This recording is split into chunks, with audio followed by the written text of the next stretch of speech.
Hello and welcome back to our sustainable journey. I am Steve.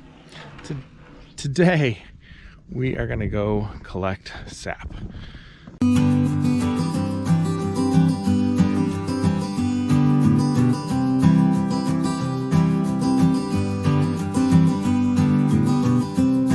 So we are surrounded by woods, right? Lots of woods. So what we decided to do was see how many of these trees were sugar maples, because we wanted to make maple syrup, because we got nothing going on, right? We got 100 things going on. But we decided it would be fun to make our own maple syrup from the trees on our land. And so over the weekend, we tapped a couple of trees, and we ended up getting, in the first day, we got like 3 or 4 gallons. I'll show you. That was pretty cool. So the problem is you have to melt down the sap, and it's like 50 to 1. So like you get 50 gallons, you'll end up with 1 gallon of syrup. So it's a ton of melting down. But we thought it'd be fun because we like doing dumb things like that. So I'm walking over to this tree right here. This is the first tree we always start at, and I will show you what it looks like. And the dogs are freaking out because they can hear me in the woods. They can't see me because of the snow. See, they're right over there. Anyway, so this is the first tree we tapped. So we marked them all with the pink in the summer when you could still see leaves, because right now you'd be walking through the woods and like I can't tell which of these trees is a sugar maple, but you can in the summer. And so that's what we did, is we identified which ones are sugar maples on the property, and we marked them with a ribbon so we could easily find them in the wintertime. So that was step 1. Step 2 is to drill a hole so that you could fit in the spire. So that hole goes in probably 2 inches, and then you put in this spire, and then this hooks in, so you can see it hooks in like that to that, and then the sap drips down into the bag. You can actually see it dripping. If you're real quiet, you can hear it.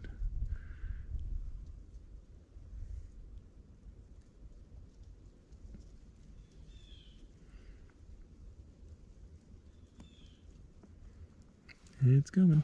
There you go. So that's why it takes so much work, and why maple syrup is so expensive, because this has to be melted down and it'll make like a teaspoon. So we have our bucket. All right, so there it is in the bucket. Let me hook it back up. You can see through. Usually it's easier to turn it sideways. And then you hook it in there. Then you put the cover on there so you don't get tons of ooky stuff in there. And then we can just twist it back into place, and it'll fill up throughout the rest of the day. And we have 10 trees that we tapped. So then I will walk to the next one. So the ideal time to tap your trees is probably late January, early February, for where we live, Northern Illinois. What you want is it to basically freeze overnight and then be warmer during the day, above freezing during the day, on a very regular basis, because that allows the sap to flow. Because what happens is when it becomes freezing, the sap goes back into the tree, and when it cool or warms, the sap flows out of the tree, and so that's when you collect it, as while it's flowing out of the tree. So we've got 2 more over here. Only one of these is flowing. I'm not sure what's wrong with that other tree, because because it hasn't produced any sap, I don't think. And we've tapped it twice, because sometimes you get a bad tap, you don't get it in the right spot, but there's nothing in that bag, so we may just call that one a lost cause. All right, so then we've got bag. We take the little lid off the top, protects it, pull it out of there.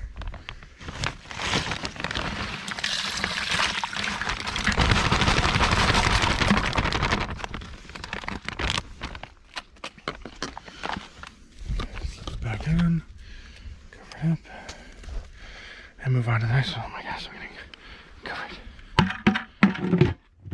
And don't worry about snow getting in there. Well, I mean, you don't want a lot of snow getting in there, but you don't need to worry about it because you're going to melt it all down. Because about 95% of the stuff in sap is water. And when you do go to melt it down, do not melt it down in your house, because you will create a mess. You'll peel your wallpaper because you'll be adding so much humidity to your home. And so you have to melt these down outside or in a special building dedicated to it.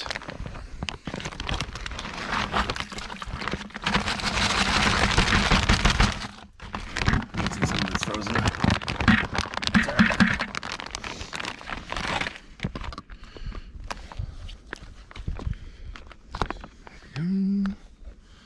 Cover back on.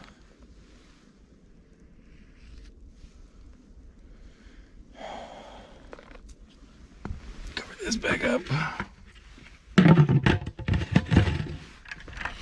And the warmer the days, the more the sap flows. So it's relatively decent today. Because it's, snowing, which means it's in the 30s. So it's actually not bad. Over the weekend, I think we were in the 40s and 50s. And that's why we got so darn much sap. Right over here, because it's over there.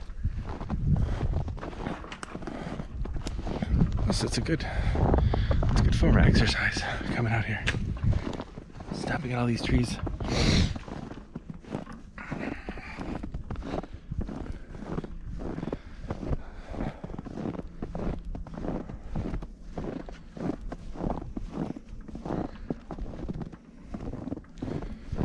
This one hardly has any. It's not even worth collecting. So I'll head back up. There's 3 right over here.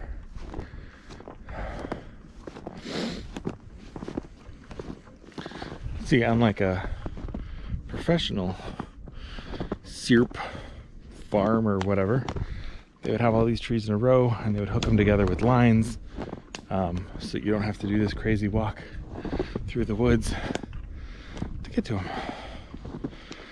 But we're just doing this for fun. So here we go. If I can get over here.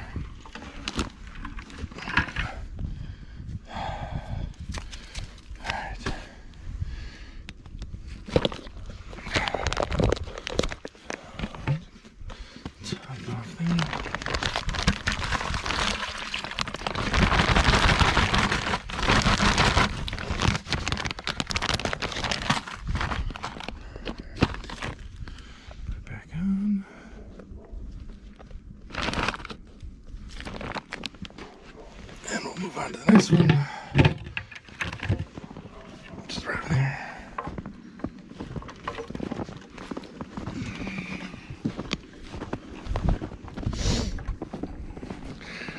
And some you get more than others. But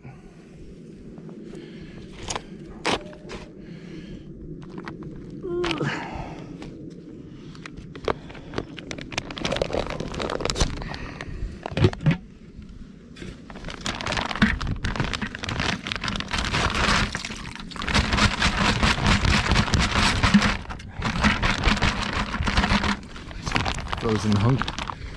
Alright, I'll put that back on. Put the lid back on. on.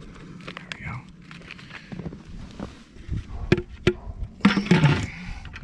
The next one's right there. And normally, you'd be waiting until these bags are a lot fuller, but I wanted to show you the fun process. Because, I don't know, it's so peaceful out here. It's a lot of fun doing this.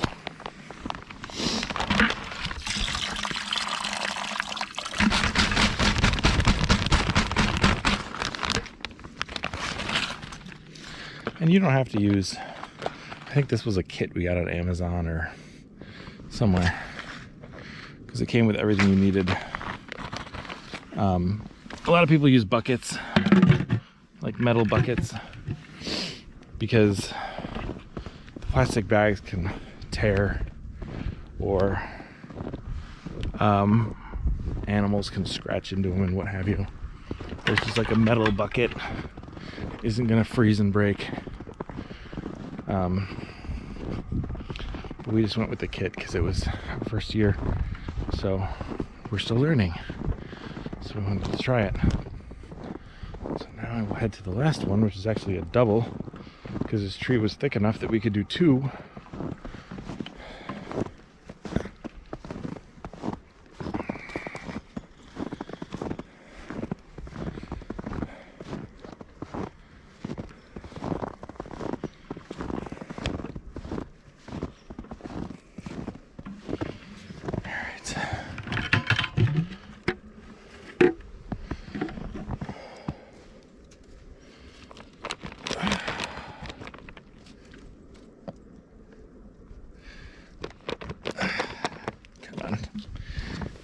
This tree is a little tough because the way it's shaped.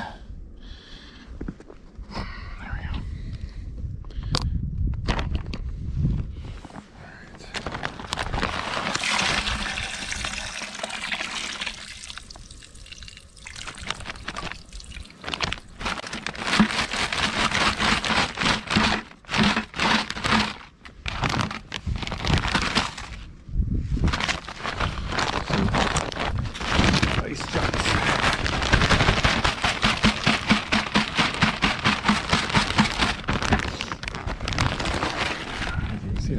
This one drips pretty good.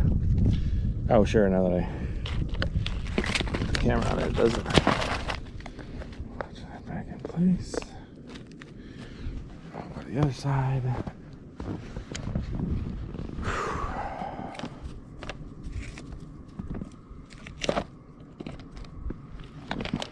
Okay. So the drips, pretty cool.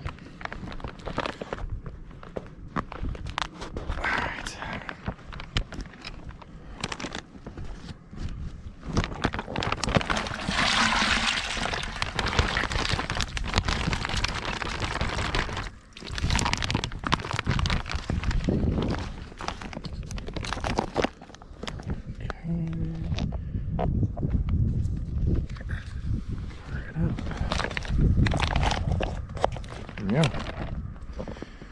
All right. So, all told, maybe a gallon, 3/4 of a gallon, something like that. Not too shabby. So, seal this up.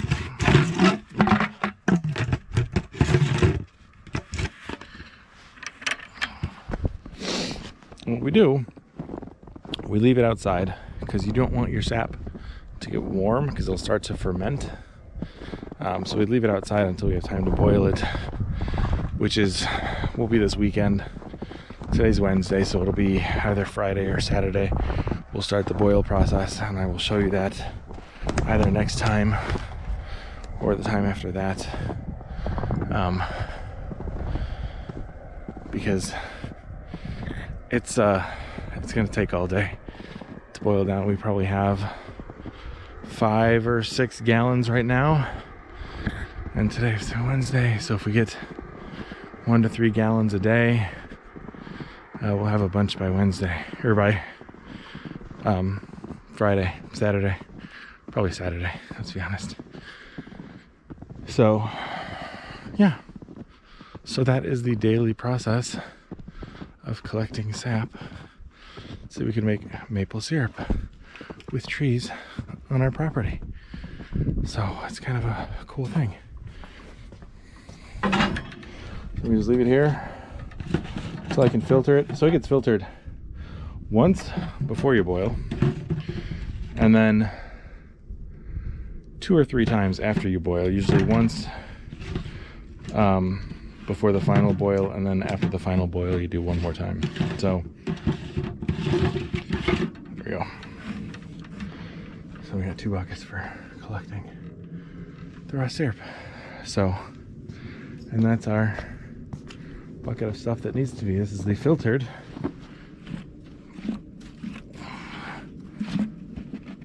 So you can see it looks a lot better because there's no little, oh, there's still a little bit of stuff in there.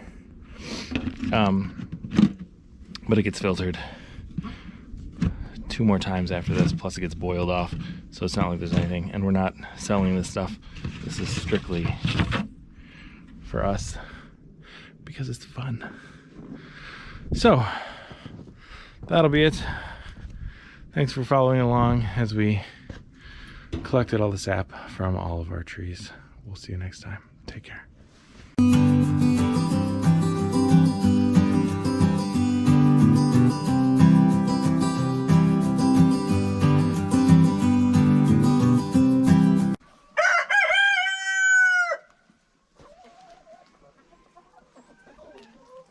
This is a rooster competition.